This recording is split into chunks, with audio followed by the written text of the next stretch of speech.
Good evening, everyone. Is it time to just throw in the towel and neck it already?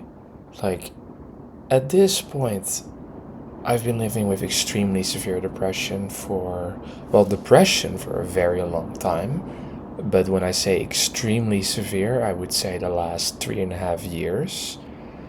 I have tried just about everything you can do except ECT, electroconvulsive therapy, which, yes, it is theoretically very effective for severe depression, but it's not going to be the thing that solves the root cause, and it has some serious potential side effects, such as permanent memory loss. But all the other things I've tried: lithium treatment, ketamine treatment. I'm on major, ginormous, horse like doses of SSRI, escitalopram, 30 milligrams. Already got heart arrhythmias because of that. I'm on cation pine. I've tried the fucking. Where's the benzos? I've tried the benzos. Of course, those are not prescribed for severe depression. I've tried every lifestyle change that I can do except for going bald, but nature is already slowly but surely taking away my hair. Different types of jobs, studies, every form of therapy in a very intensive manner. So, easily 2 hours of therapy a day on average, every single day. I'm talking about CBT, cognitive behavioral therapy, ACT, acceptance and commitment therapy, schema therapy, DBT, I was going to say diabolical therapy, no, but DBT, and all the other types of psychodynamic even. But first of all, the interesting thing is about all those theories is actually it's not the theory. The interesting thing about all the psychotherapies is it's not actually the psychotherapy that's doing the healing. It's the act of talking about your problems with another human being and then being validated. The reason I say this is because clinical meta analysis studies have shown that clinically, across all psychotherapies, the different forms of psychotherapies, the effectiveness rates tend to be about the same. What does it tell you? Well, what it tells you is it's not about the form of psychotherapy. It's about other things, such as face to face social connection, not just a conversation, but deep bonding, I guess you could say, with a therapist, talking about your problems and being validated. It's not actually about changing the thoughts of cognitive restructuring. Yeah, there are other things such as behavioral activation, but then again, you have to understand. I'm probably fucked genetically, or it's just a skill issue. That's what all the Gen Z cooklords say nowadays: skill issue, skill gap. It might be just in my genetics that I have to throw in the towel and neck it, or it might be that, yeah, I just suck at life and that's why I'm depressed. But I really don't believe that because I would not have something in my life that I would consider significant enough to feel this bad. In fact, I wouldn't even say that there's it's gonna sound almost arrogant or narcissistic, but I would say that there's not even anything really wrong in my life. I don't even fucking want anything. That's part of the anhedonia component of depression, of course. But I have zero interest in anything, zero passion, zero drive. The only thing I do now is upload these videos to YouTube that when I am gone, this is something people can watch and remember. Well, I hope they don't watch this and remember this because this video is probably going to be fucking shit. Anyway, what was I going to say? Yeah, so about all the treatments, I mean, they rarely ever, especially psychotropic treatment, or I should say, not. psychotherapy, but what is the English word called? Every time when I'm recording, before I start recording, I have things in my head that I want to say, but because of the social anxiety, it doesn't really come out when I'm actually trying to make the video. But the drug therapies, I guess. So I'm talking about the SSRIs, SNRIs, tricyclic antidepressants, ketamine, esketamine, sometimes psychedelics that they use now in clinical trials. They all have one thing in common. They don't fucking solve the root issue. I mean, ketamine is the single fastest acting antidepressant. For reasons they still don't really know why. They think it's because it really rapidly restores functional connectivity in the brain. So it's not even about the trip itself. When you get liquid, I mean not liquid, but IV ketamine infusions, it's not even about necessarily the trip or the experience while being on ketamine.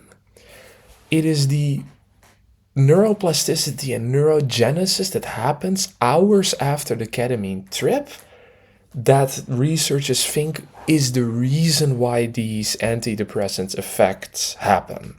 And this is not for everybody, by the way. There's still a good percentage of people who don't respond to ketamine treatment at all. There's also a percentage of people that actually get worse because of ketamine treatment. But yeah, I mean, interesting enough for me, it's also after all these years, the one thing that I am really grateful for is that I learned that pretty much nothing fucking works. Because, in my opinion, it's worse to throw in the towel knowing that there was still something you could have done, right? No, oh fuck, I should have tried this. I could have done that. But it does give this weird, calming sense of peace and contentment, knowing that you have done whatever you could have done. Knowing that you really have tried, despite all the agonizing, insanely severe suffering. It does give a sense of contentment because you know you've tried everything. And as I was going to say, the funny thing is, for me personally, there is not a single fucking thing that made any significant difference. SSRI, any SSRI, any psychotherapy, going on 3-day alcohol and cocaine binges or not. Of course, in the short term, you will feel worse after drinking and using nose candy and whatever the fuck else you're injecting. I didn't inject anything, but whatever the fuck else the type of drug you're using, of course you're going to feel worse after, but that's more so your brain returning to homeostasis, but not necessarily that you feel worse because you made the depression and anxiety worse. The amount of decline in overall life experience, I would think, is the same for a person. Let's say you're taking the exact same amount of the exact hedonistic drug. In my case, the decline in life satisfaction is the same as it for a person that's not depressed and for a person that is depressed. Even though every psychiatrist on planet Earth will tell you that that's absolutely not true. They will tell you that the drugs exponentially worsen the depression, which of course there's a logical theory behind it, but that's not what I've personally experienced. But other than that, any psychotherapy never made a significant difference. Any supplement never made a significant difference. The only real thing that worked is the placebo effect. Knowing that you're going to try a new psychotherapy, maybe see a new psychiatrist or psychologist, try this pill. I mean, there's a major theory that SSRI is basically just one giant placebo for the most, for most people, not for everyone. But yeah, it's mainly when I try something new that you will feel this initial boost of energy, motivation, and this initial antidepressant effect, because your brain is very, very strong. For example, they found out about placebo effect by giving people naltrexone, which blocks the mu opioid receptor, and they were giving both groups, two groups. They would give them both fake. I think it was fake morphine. So both groups did not get the actual drug, but the group that did not get the naltrexone got a high similar to actual morphine, even though there wasn't morphine in it. But the group that also didn't get the morphine, but got the drug naltrexone, which blocks the mu opioid receptors, did not get the same high, as you will, as the group that didn't get naltrexone. So that's how they found out about placebo effect. And how is that relevant? Well, if I read or learn about this new therapy, this new drug, this new supplement, my brain tries to, initially you will feel this boost. Oh, this is going to work, right? This is going to help with my depression and or anxiety. And then it turns out to just be another hoax. Placebo effect is gone and you realize it never did anything significantly. But yeah, I don't know. It might just be, as the Gen Z people call it, skill gap, skill issue,